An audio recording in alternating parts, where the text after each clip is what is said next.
नमस्कार, बुलेटिन में आपका बहुत बहुत स्वागत है। मैं हूं आपके साथ दीपिका ओझा। चलिए शुरुआत करते हैं खबरों की।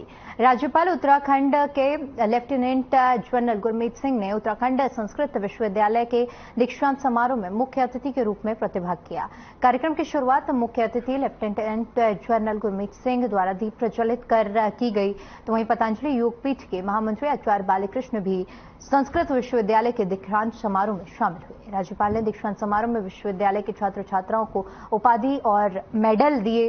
कार्यक्रम को संबोधित करते हुए राज्यपाल लेफ्टिनेंट जनरल गुरमीत सिंह ने कहा कि संस्कृत एवं संस्कृति के संरक्षण के लिए समर्पित गंगा के पावन तट पर स्थित उत्तराखंड संस्कृत विश्वविद्यालय सराहनीय कार्य कर रहा है।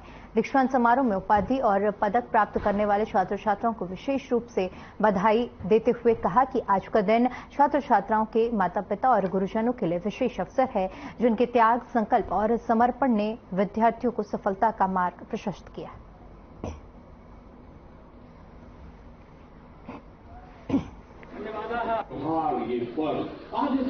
और गोल्ड मेडल मिला है, इसके लिए मतलब अलग ही डिस्टिंक्शन होता है, बहुत अच्छा प्राउड फील हो रहा है। और हमारी उत्तराखंड संस्कृत यूनिवर्सिटी से मतलब certainly it is going to help me in a longer run for academic purposes as well as other purposes. So I am quite happy and after receiving it from honourable governor general mister Gurmeet Singh. It is a very proud moment for me, and I would like to thank my parents and the Almighty and some of my friends, those who have contributed so much to this gold medal. And at last, I want to thank Almighty. Thank you so much. Sanskrit विश्वविद्यालय का 10वां दीक्षांत समारोह। संस्कृत संस्कृति का आधार है। संस्कृति से हम सबका अस्तित्व है। अपने अस्तित्व को बचाने के लिए, सनातन की प्रवाह को प्रवाहित करने के लिए संस्कृत का संरक्षण जरूरी है। संस्कृत का संरक्षण संस्कृत विश्वविद्यालय और उसमें पढ़ने वाले छात्र छात्राओं के माध्यम से पूरे विश्व में पहुंचेगा। उत्तराखंड संस्कृत विश्वविद्यालय इस क्षेत्र में बहुत ही प्रशंसनीय और बहुत उदात्त कार्य कर रहा है। संस्कृत यूनिवर्सिटी 18 साल की हो गई है, तो इसलिए जरूरी है कि हम संस्कृत यूनिवर्सिटी को हायर एजुकेशन के साथ लिंक करें, इनको अपने डेवलपमेंट प्रोजेक्ट्स और इंफ्रास्ट्रक्चर और बाकी सबका सपोर्ट दें। मुझको लगता है कि आज दिन है कि हम संकल्प करें कि हम संस्कृत को हर एक लेवल के ऊपर में वो सपोर्ट दें ताकि हर भारतीय और इवन विश्व के, आपको याद होगा कि पुराने समय के अंदर में जो हमारे भारत के ऋषि मुनि हैं, जो हमारी संस्था थी, वो इतनी प्रबल थी कि सब फॉरेनर्स यहाँ पर संस्कृत सीखने के लिए आते हैं। और मैं आपको विश्वास दिलाता हूँ वो समय दोबारा आने वाला है जो संस्कृत भारत को विश्व गुरु होने के उस पथ पर लेकर जाएगा।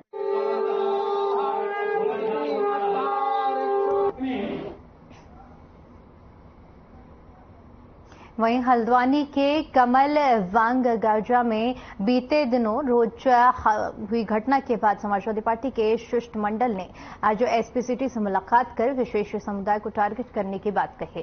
सपा के प्रदेश प्रभारी अब्दुल मतीन सिद्दीकी ने कहा कि पिछले दिनों कमल वाजगंज में पशु क्रूरता संबंधित हुई घटना में इससे कड़े शब्द की निंदा की जाती है, लेकिन उसके बाद कल जिस तरह से विशेष समुदाय की दुकानों को बंद कराकर किराएदारों को हटाए जाने की घटना हुई वह बेहद गलत है। उन्होंने एसपी सिटी से मिलकर इस शहर में कानून व्यवस्था लागू किए जाने की मांग की है।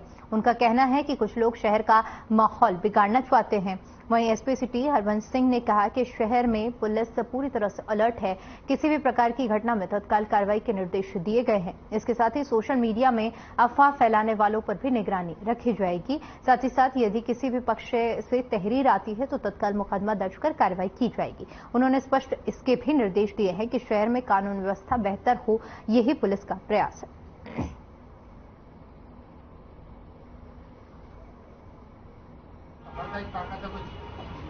पुरोला कांड के बाद से एक लहर सी चल गई है। जगह जगह लोगों को एक यही काम रह गया है अब कि छोटी छोटी घटनाओं में लोग इसे हिंदू मुस्लिम का रूप देने लगे हैं। हमारा कहना यह है कि दोषी कोई भी व्यक्ति हो सकता है, किसी भी समाज का हो सकता है। दोषी का कोई धर्म नहीं होता, कोई अपराधी का कोई धर्म नहीं होता। तो इसलिए जो अपराध करे उसे सजा मिलनी चाहिए, लेकिन एक अपराधी के लिए आप पूरे समाज को या उसके पूरी जात बिरादरी के लिए अगर जिम्मेदार ठहराएंगे तो ये सरासर गलत है।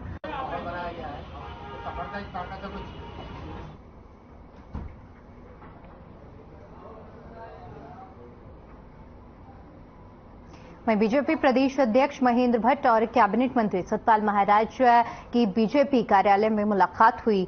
मंत्रिमंडल में फेरबदल की चर्चाओं के बीच दोनों नेताओं की मुलाकात कई मायनों में उसके मायने निकाले जा रहे हैं। बता दें कि सतपाल महाराज अचानक बीजेपी प्रदेश कार्यालय पहुंचे, जहां पर उन्होंने प्रदेश अध्यक्ष महेंद्र भट्ट से बंद कमरे में मुलाकात की। सूत्रों के माने तो बताया जा रहा है कि जिस तरह से मंत्रिमंडल में फेरबदल की चर्चा चल रही है, इसको लेकर दोनों नेताओं में बातचीत हुई। इसके साथ ही मुलाकात के बाद सतपाल महाराज ने बताया कि उनके विधानसभा क्षेत्र से संबंधित कुछ बिंदुओं पर अध्यक्ष से बातचीत हुई। इसके साथ ही महासंपर्क अभियान के कार्यक्रमों को लेकर भी चर्चा की गई।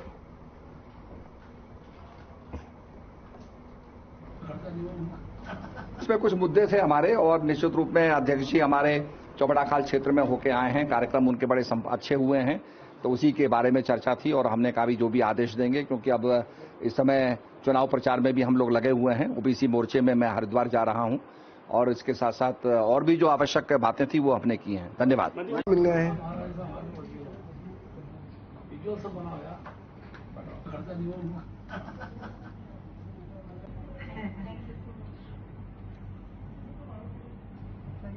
मिल गए हैं।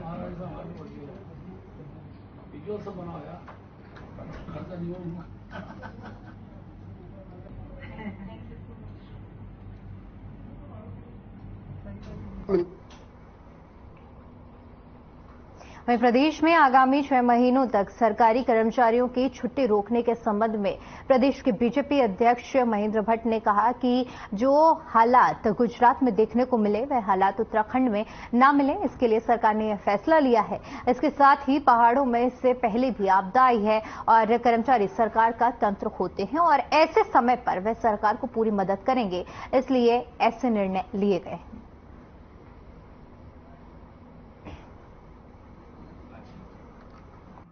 देखिए, सरकार का तंत्र लोकतंत्र में सरकारी कर्मचारियों के माध्यम से ही चलता है, इसलिए या तो कांग्रेस के नेतृत्व को ये जानकारी नहीं है। आखिर सरकार ने अपने जो वेतनभोगी कर्मचारी हैं सबको, जो हमारा अभी जो मानसून का समय आएगा तो उस समय पहाड़ों के अंदर पर्वतीय क्षेत्र में आपदा आने की संभावना रहती है। हर डिपार्टमेंट की सहयोग की आवश्यकता होती है। रुड़की के काफी लोगों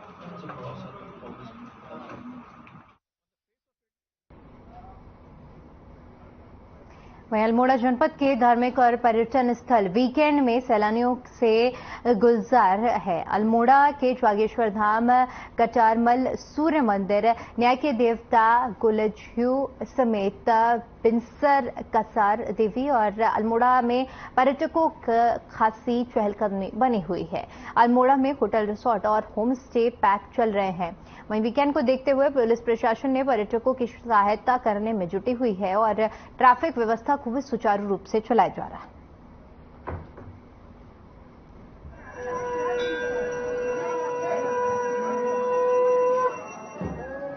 और आध्यात्मिक और धार्मिक नगरी है।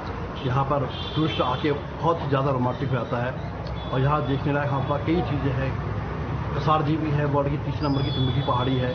चीज़ें गुरु हमारा आराध्य देव है, यहाँ पर अब पर्ची लगा के ही मतलब मन्नतें मांगना पूरी होती है। जागेश्वर धाम ज्योतिर्लिंग है, यहाँ पर टूरिस्ट काफ़ी मात्रा में आ जा रहे हैं। वीकेंड में तो ये संख्या और भी ज़्यादा बढ़ रही है। इससे यहाँ के जो व्यवसायी हैं, होटल व्यवसायी हैं और जो व्यवसायी हैं, सब खुश हैं। इस बार गर्मी की छुट्टी में काफ़ी दर्शनार्थी पहुँच रहे हैं जागेश्वर धाम में। बहुत ज़्यादा भीड़ है, और खासकर जो वीकेंड आ रहा है शनिवार से सोमवार तक का, इसमें बहुत ज़्यादा भीड़ आ रही है। और अभी देखिए ये जो भीड़ भाड़ है ये लगभग जून लास्ट तक रहेगी, और काफ़ी ज़्यादा मात्रा में पूजाएं, जाप इत्यादि हो रहे हैं। तो अभी काफ़ी भक्त लोग अभी आने बाकी हैं।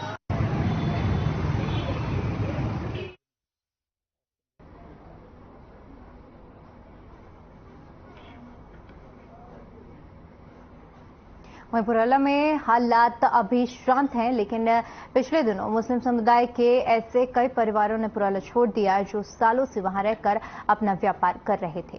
इसी घटना को लेकर मुख्यमंत्री पुष्कर सिंह धामी ने Indian Muslim for process and research के 10 सदस्यों ने मुख्यमंत्री पुष्कर सिंह धामी से उनके आवास में मुलाकात की। इस मुलाकात में IMFPAR के अध्यक्ष MJ खान, अजमेर शरीफ के और कलियर शरीफ दरगाह के गद्दी नसीन, पत्रकार, वकील और सेना के प्रतिनिधिमंडल ने आग्रह किया कि वे इस बैठक के दौरान प्रदेश में बाजारों पर चल रही कार्रवाई को लेकर भी मुख्यमंत्री से चर्चा की गई थी, जिसमें मुख्यमंत्री ने इस बात का भरोसा दिया है कि जिन जगहों पर बेवजह अतिक्रमण किया गया है केवल उन्हीं पर कार्रवाई की गई है।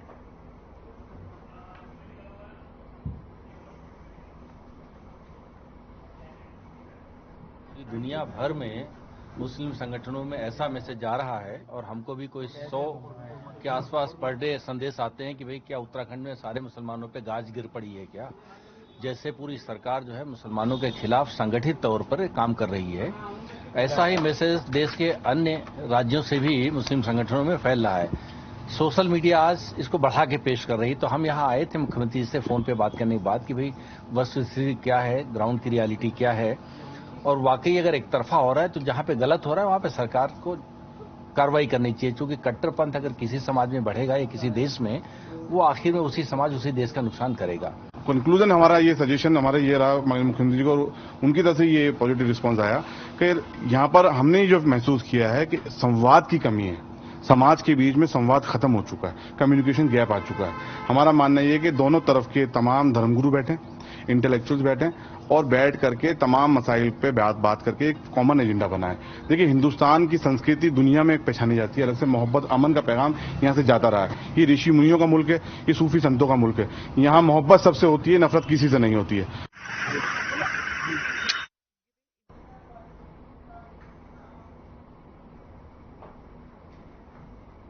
देहरादून स्पेशल टास्क फोर्स को बड़ी कामयाबी हाथ लगी है। 4 साल से फरार चल रहे अभियुक्त को बांग्लादेश बॉर्डर के पास कोलकाता से गिरफ्तार किया गया है। बता दें कि शख्स अपना नाम, पहचान और हुलिया बदलकर कोलकाता में पिछले 4 सालों से छुपा हुआ था। वहीं इस अभियुक्त पर फर्जी लाइसेंस कंपनी चलाने का आरोप है। इस शख्स ने देहरादून थाना रायवाला थाना क्षेत्र के एयरवेज एंटरप्राइजेज नाम की एक फर्जी कंपनी खोली थी, जिसमें जनता को 15 दिन में किश्तों के आधार पर 1.5 गुना पैसा वापस करने का लालच देकर कंपनी में निवेश करने के लिए फंसाया था। कई लोग इस शख्स की बातों में आ गए और अपना काफी पैसा इसकी फर्जी कंपनी में निवेश कर दिया, जिसके बाद ये पूरा पैसा लेकर फरार हो गया। अभियुक्त दिल्ली पुलिस का बर्खास्त सिपाही बताया जा रहा है, जिसकी वजह से इसे मालूम था कि पुलिस कैसे काम करती है और किस तरह से पुलिस को चकमा दिया जा सकता है। बता दें कि 2019 में रायपुर पुलिस ने कंपनी में छापा मारकर इसके 7 साथियों को पहले ही गिरफ्तार कर लिया था।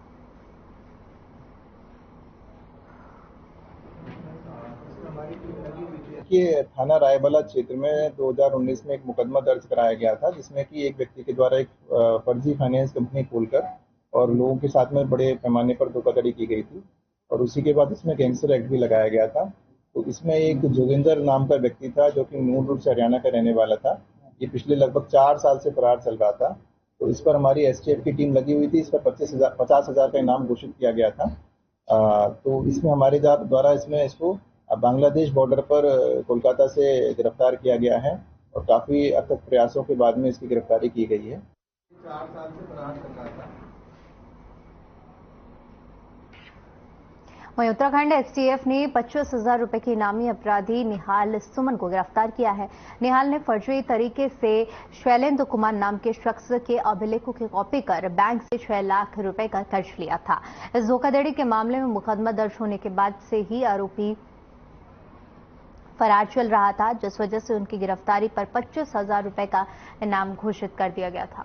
सूचना मिलने के बाद एसटीएफ ने घेराबंदी कर निहाल को रुद्रपुर के प्रीत विहार कॉलोनी से गिरफ्तार कर लिया है। आरोपी के खिलाफ उत्तराखंड और उत्तर प्रदेश के कई थानों में मुकदमा दर्ज है। उत्तराखंड पुलिस अभी तक 34 इनामी अपराधियों को गिरफ्तार कर चुकी है।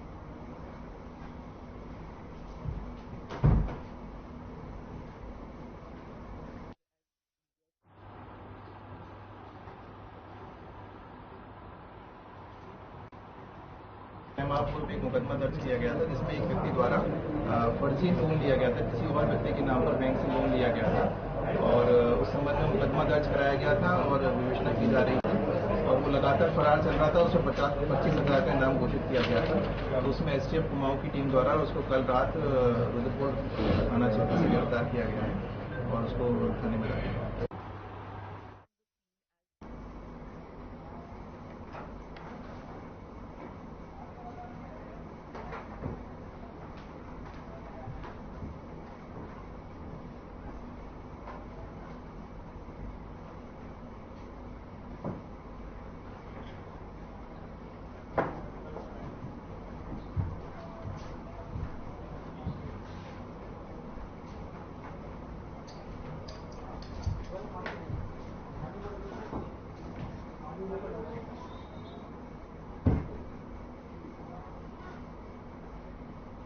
वहीं रुद्रपुर पहुंचे उत्तराखंड अल्पसंख्यक आयोग के उपाध्यक्ष मजहर नाइम नवाब ने विकास भवन स्थित सभागार में अधिकारियों के साथ बैठक की और केंद्र और राज्य सरकार द्वारा अल्पसंख्यकों के लिए चलाई जा रही योजनाओं की समीक्षा की। इस दौरान अल्पसंख्यक आयोग के उपाध्यक्ष की बैठक में गैर हाजिर रहे अधिकारियों को नोटिस देने की बात भी कही गई। आयोग के उपाध्यक्ष ने बताया कि उनके द्वारा रुद्रपुर विभाग विकास भवन सभागार में अल्पसंख्यक आयोग के लिए चलाई जा रही प्रदेश और केंद्र सरकार की योजनाओं की समीक्षा बैठक की गई है।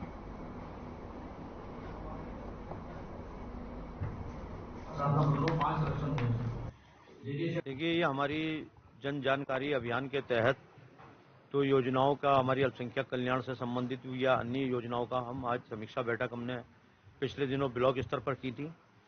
अब ये हमारी ब्लॉक स्तर पर जब पूरी हुई हैं तो हमने जिले स्तर पर आज उधम सिंह नगर की हमने बैठक बुलाई है। इस बैठक में जो अधिकारी हमारे 5 अधिकारी नहीं आए हैं बुलाने के बाद, उन अधिकारियों को हमने स्पष्टीकरण का नोटिस जारी करना है और 10 दिन में वो ये स्पष्टीकरण आयोग के कार्यालय में आकर के देंगे कि वो क्यों नहीं आए। 12 मतलब 5 सिलेक्शन हुए उधर मसूरी में लगातार लग रहे ट्रैफिक जाम को लेकर शासन प्रशासन ने कई योजनाओं के तहत ट्रैफिक के जाम से निजात पाने के लिए लगातार कोशिश की जा रही है, जिसको लेकर समय समय पर पुलिस और प्रशासन द्वारा ट्रैफिक प्लान बनाए जा रहे हैं। लेकिन मसूरी की कई सड़कें सक्रिय होने के कारण ट्रैफिक प्लान सफल नहीं हो पा रहे हैं, जिससे लोगों को लगातार परेशानियों का सामना करना पड़ रहा है। हाल ही में मसूरी की बिगड़ती ट्रैफिक व्यवस्था को लेकर अपर पर्यटन सचिव रविशंकर द्वारा सभी संबंधित अधिकारियों के साथ बैठक कर नए ट्रैफिक प्लान बनाया गया था, जिसके तहत देहरादून से मसूरी आने वाले सभी लोगों को सीधा मसूरी भेजा जा रहा है। वे कैंपटी फॉल से वापस देहरादून जाने के लिए लोगों को मसूरी कंपनी गार्डन से होते हुए हाथीपाव होते हुए भेजा जा रहा है।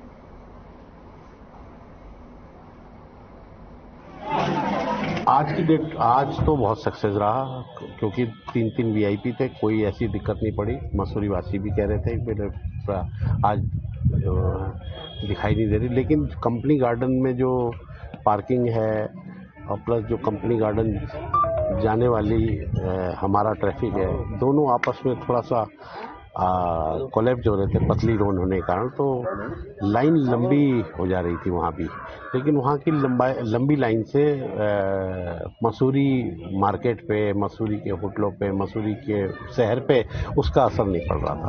तो मेन चौक हैं सब में कॉपलिंग हो गई है एक्सेप्ट फॉर ग्रीन चौक, क्योंकि अभी टूरिस्ट सीजन है, बहुत ज़्यादा ट्रैफिक है, तो काम में थोड़ी सी स्लोनेस है क्योंकि हमें टूरिस्ट के और ट्रैफिक मूवमेंट का भी ध्यान रखना पड़ता है। पर बहुत जल्दी ग्रीन चौक का भी काम एंड हो जाएगा। आज रात से हम यहाँ पे काम स्टार्ट कर रहे हैं और बाकी हमने अभी पूरे मॉल रोड का निरीक्षण किया है, तो जो हमें सारे वायर्स जो हैं सारे केबल ऑपरेटर्स भी थे, तो डक्ट्स में लगभग सारे वायर्स अंडर ग्राउंड हो गए हैं, तो जो एक्सपोज्ड वायर्स हैं उनको हटाने की कार्रवाई भी की जाएगी। में प्रदेश के मुख्यमंत्री पुष्कर सिंह धामी ने विश्वविख्यात केदारनाथ धाम के दर्शन किए। इस दौरान उन्होंने यात्रा से संबंधित बैठक भी की और अधिकारियों को दिशा निर्देश भी दिए। साथ ही धाम की यात्रा पर पहुंच रहे तीर्थयात्रियों को बेहतर से बेहतर सुविधाएं देने के लिए अधिकारियों को कहा गया। इस बीच सीएम धामी ने प्रधानमंत्री नरेंद्र मोदी के ड्रीम प्रोजेक्ट के तहत धाम में चल रहे पुनर्निर्माण कार्यों का भी जायजा लिया। साथ ही पुनर्निर्माण कार्यों को समय से पूरा करने के निर्देश दिए।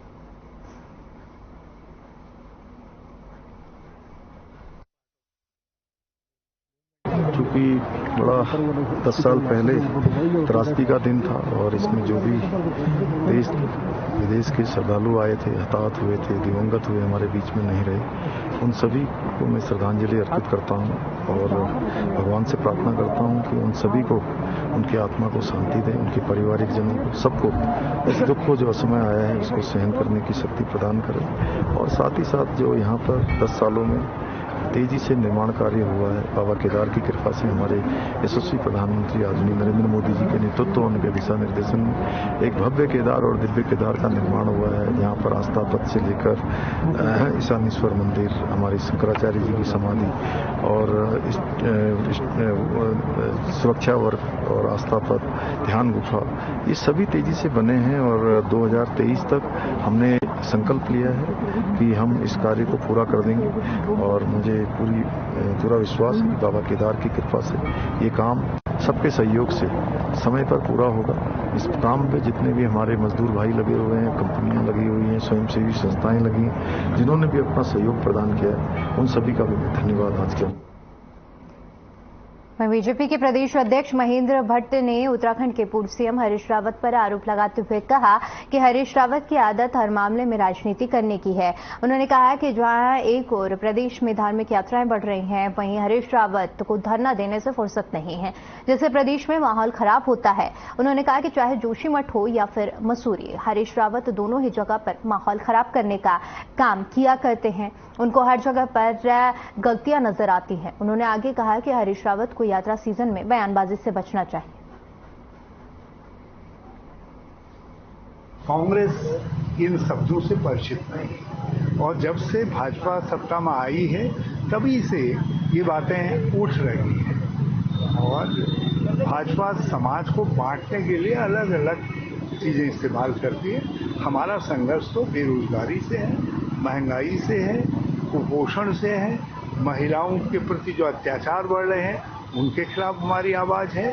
हम किसानों के लिए लड़ते हैं, हम मजदूरों के लिए लड़ते हैं। हम लोग उन सवालों पर लड़ रहे हैं जो सवाल विकास से जुड़े हुए हैं। हमारी लड़ाई जो आज बिजली गायब है, नल में पानी नहीं है, स्कूलों में टीचर नहीं है, हॉस्पिटल में डॉक्टर नहीं है, इन सब चीजों। हरीश रावत जी ने तो मैं बहुत स्पष्ट कह सकता हूं कि उनका तो हर विषय पर राजनीतिक नजरिया रहना है। आज हमारी धार्मिक यात्रा बढ़ रही है तो वो धरना दे रहे हैं और एक प्रकार से पूरा देश के अंदर माहौल खड़ा करने का प्रयास किया जा रहा है। जोशीमठ के अंदर एक घटना हुई, उसको विश्वव्यापी आपदा घोषित करने का उन्होंने प्रयास किया।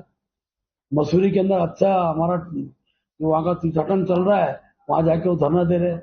उनको तो हर चीज में विकास में ईर्ष्या नजर आती है और मैं तो अपील करूंगा कांग्रेस के वरिष्ठ नेता से कम इस राज्य की यात्रा काल में, यात्रा सीजन में इस प्रकार की बयानबाजी से बचें। चलिए फिलहाल के लिए इस बुलेटिन में इतना ही। बाकी तमाम बड़ी खबरों के लिए बने रहिए हमारे साथ। नमस्कार।